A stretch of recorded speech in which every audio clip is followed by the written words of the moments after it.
Hello class. Today we are going to talk about segment relationships in circles. Last time we looked at angle relationships. Today we're going to look at segment relationships. Alright, so first things first. Segments of chords theorem. What this says, if two chords intersect in the interior of a circle, then the product of the lengths of the segments of one chord is equal to the product of the lengths of the segments of the other chord. So what does that mean?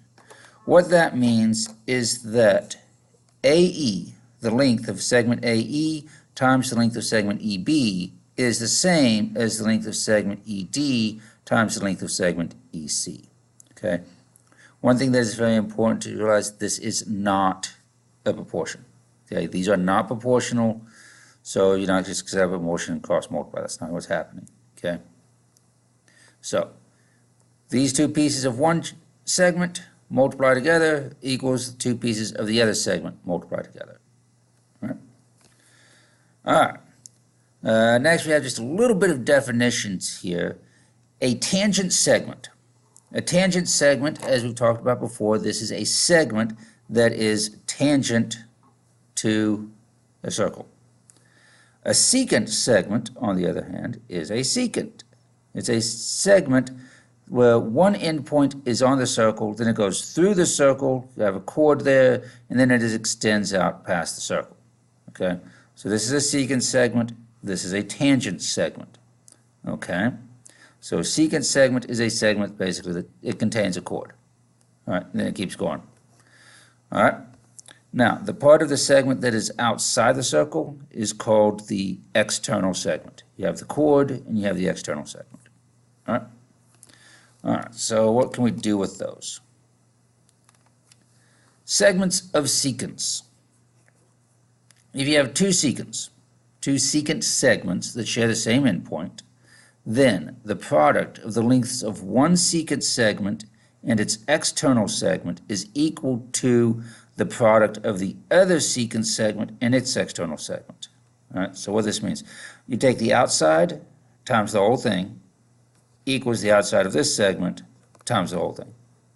All right, the part on the outside times the whole secant. Part on the outside times the whole secant. Okay? All right, and then these segments of secants and tangents theorem. So here what you have a secant segment and you have a tangent segment. And so what you do is you have the part on the outside of the secant segment times the whole thing, just like you had up here, equals the tangent segment squared, which if you think about it is the part on the outside of the circle times the whole thing, because the whole thing is outside of the circle. All right? So it's really the same thing, it's just that this one is going to be squared because it's both the outside and it is the whole thing all at the same time. So it's both. All right, let's take this and let's put it to some numbers and some actual stuff. All right, so here we go. Example 1. We want to find the length of ML and the length of segment JK. All right, so we want to find the whole way across. So first, of course, we are going to have to find X. So here we go. Let's see here. This is like we had right here. The product of the pieces of the segment are going to equal the product, are going to equal each other. The product of the other pieces of the other segment. So we are going to take Mn times Nl. I'm just going to put that up here. Mn times Nl equals Kn times Nj. Kn times Nj. And now let's plug stuff in. Mn, so we have x plus 2 times x plus 1 equals x times x plus 4. All right? So there's that. Now we're going to multiply these and solve this for x. And you'll notice we have polynomials. We're going to FOIL this together. And we end up with x squared plus, let's see, that would be 1x and 2x. So 3x plus 2 equals, distribute this in, x squared plus 4x. All right? We want to get our x's together, so I've got a 2 over here, so I'm going to move all my x's to this side. So let's see, we'll do this in separate color here. All right. Minus x squared minus 3x minus x squared minus 3x. And I end up with 2 equals, and that's nice, my x squares cancel out because x squared minus x squared is nothing. And then 4x minus 3x, and so I end up with 2. So x equals 2, but I'm not asked to find x. No, I am asked to find the length of ML and the length of JK. So ML is going to equal, let's see, we're going to take those and add them up. 2x plus 2 plus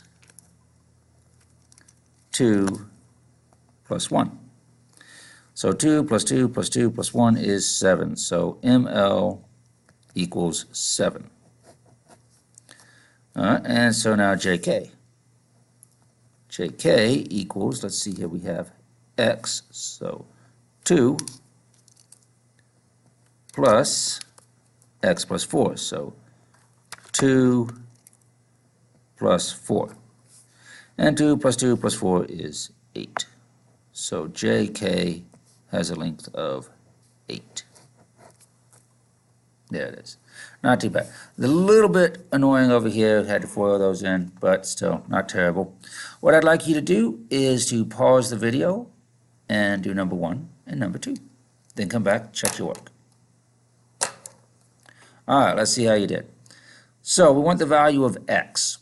So what we're going to do here, we multiply these two segments together is going to equal the product of those two segments.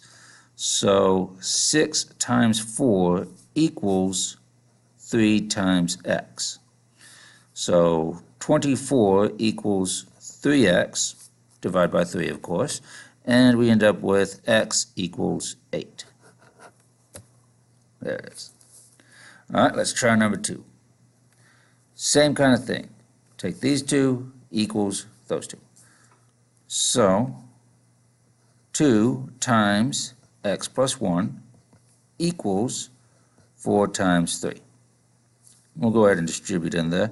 So 2x plus 2 equals 12. Subtract the 2 from both sides, and we have 2x equals 10. Divide by 2, and we end up with x equals 5. There it is. All right. So not too bad. Not too bad. Those were a lot easier than the first example there. So that's good. All right, let's take a look at example number 2. We want to find the value of x. Now, this time, we don't have chords intersecting inside the circle. What we have are two secant segments that intersect outside the circle. So, if you recall, flip back here just to double check here, we have here it is, the outside times the whole thing equals outside times the whole thing. So, let's see, the outside, 9, times the whole thing. The whole thing is not 11. The whole thing is not 9. The whole thing is 9 plus 11. So 9 plus 11. That's the whole thing.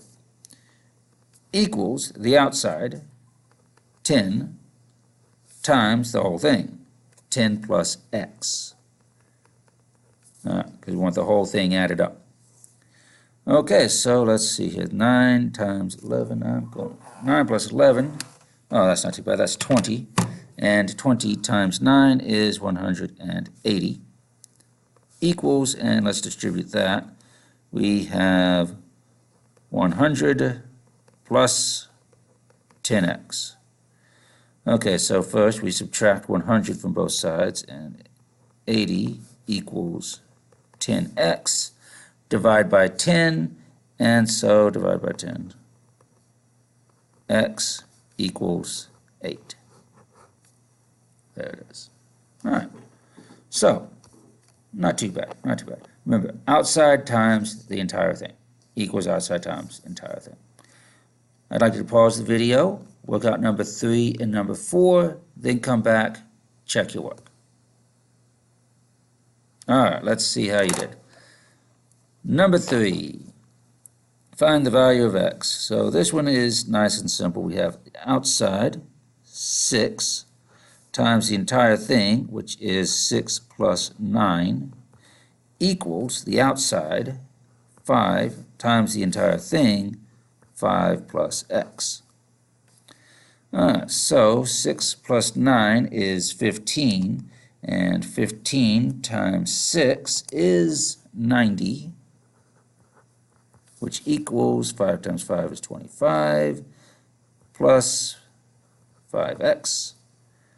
Subtract the 25, so 90 minus 25 is 65, equals 5x. Divide by 5, and we have x equals 13. Yeah. All right. That was nice. Nice and easy. Number 4. Not quite so nice and easy. So number 4, we're going to start off the same way. We have the outside 3 times the entire thing, which is 3 plus x plus 2, equals the outside x plus 1 times the entire thing, which is x plus 1 plus x minus 1. All right? And I move that a little bit small. Let's zoom in a bit. And of course now everything's blurry, so let's kind of fix that. See if that helps. There we go. So combine like terms. Let's do that. 3 times x plus 5 equals, and this is going to be a little bit ugly, x plus 1 times, let's see, x next is 2x, and, oh, well, x plus 1 minus 1 cancels out, so we'll just have that. Not too bad. Okay, so distribute. 3x plus 15 equals, and, okay, so that would be 2x squared plus 2x. So now we'll get some fun stuff, because here we have a quadratic equation, and I can't move this over and combine it and get rid of my x squares like I did over here. The x squares canceled out, and it was nice, it was easy. Here, not going to happen. So what do? How do we solve a quadratic equation? Well, you should remember this from Algebra 1, and we're going to make everything equal, make it equal 0. So we're going to take everything, move it over here. So 0 equals 2x squared. Let's see, we need to subtract 3x, so that would be minus x, and subtract the 15, so minus 15. And how do we solve this? Well, you've got some options. You can either try to factor it and hope for the best, or you can just take it and plug it straight into quadratic formula. I'm going to choose the second because it works every single time. So here we go. X is equal to the opposite of b, so b is negative 1, so that would be 1, plus or minus the square root of b squared, right? So that would be negative 1 squared, minus 4 times a, so 2, times c, negative 15. All divided by 2a, so 2 times a, which is 2. And there we go. Quadratic formula, and I can't do something that looks that ugly in my head, so we're going to put it in the calculator so I can see what I'm typing. So alpha y equals, give me my fractions here, and I have 1. Now, of course, I can't do plus or minus both at the same time, so I'm going to have to do plus the square root of negative 1 squared minus 4 times a, which is 2 times c, which was negative 15. Come down here to the bottom, and we have 2 times 2. And that gives me 3. Nice and pretty. We like that. So x equals 3. However, it was plus or minus. So let's come up here, grab that, and let's change that first plus over there to a minus. Negative 5 halves. Okay, so x is either 3 or x equals negative 5/2. That's great, that's lovely, except we're not looking at just straight numbers here, we're looking at a situation, right?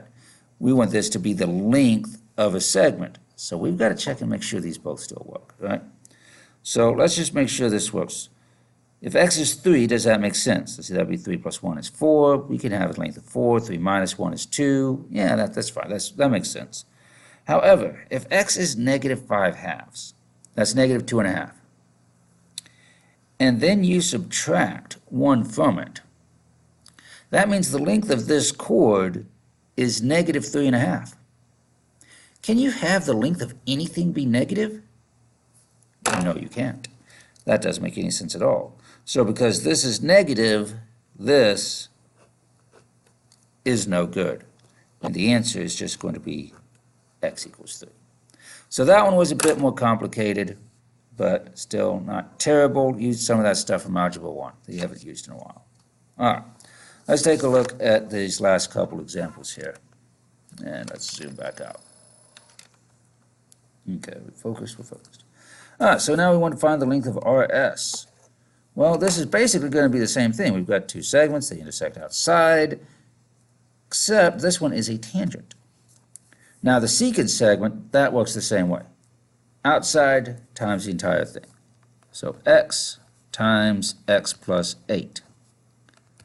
The tangent segment, remember, is the outside times the entire thing. Those are both 16, so we're just going to have 16 squared. All right. So we have to distribute this in. We have x squared plus 8x equals 16 squared, which is 256, I believe. 16 squared is, 256. 256. Again, we have a quadratic equation. So subtract the 256 from both sides, so it equals 0. X squared plus 8x minus 256 equals 0. And we're going to plug this into Pythagorean theorem. So we have x equals the opposite of b, so negative 8, plus or minus the square root of b squared, so 8 squared, b squared minus 4 times a, which is 1, times c, which is negative 256, all divided by 2 times a, which is 1. And my pen is wanting to run out of me, so I'm going to set it aside and get another pen. All right. And again, we're going to take this and stick this in the handy-dandy calculator. So alpha y equals that. And we have negative 8. We'll start with a plus.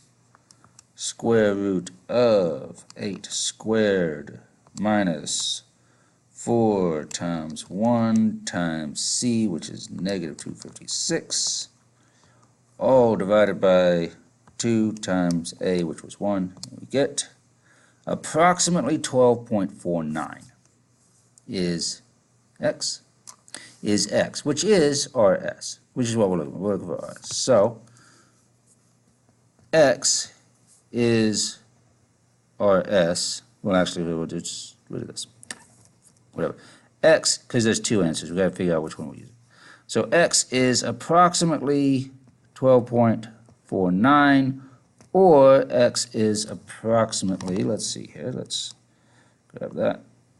Change this to a minus, because we have a positive and a negative. Negative 20.49. Negative 20.49. Again, we can't have negative lengths, so that means that this one, no good. We're going to use this one. So RS is approximately 12.49 units. It doesn't give me a measurement there. So there it is. All right. Okay, so let's take a look at number 4. Slightly weirder, but not much. Not much. Okay, so find the radius of the aquarium tank. Here we have a tangent. Here we have a secant. So that's what we're going to do. We have outside times the entire thing. So 8 times 8 plus, well, plus what? Plus r plus r, so plus 2 r's. And we're looking for the radius, so there we go, good. Equals the tangent squared. Outside times the entire thing, which they're both the same. All right, so let's distribute. We have 64 plus 16r equals 20 squared, which is 400. And now we can, hey, we don't have any r squared, so we're good. Just subtract the 64 from both sides, so 400 minus 64 is 336. 16r minus equals 336, and divide that by 16. And r equals 21. Do we have units? We do, feet. So the radius is 21 feet.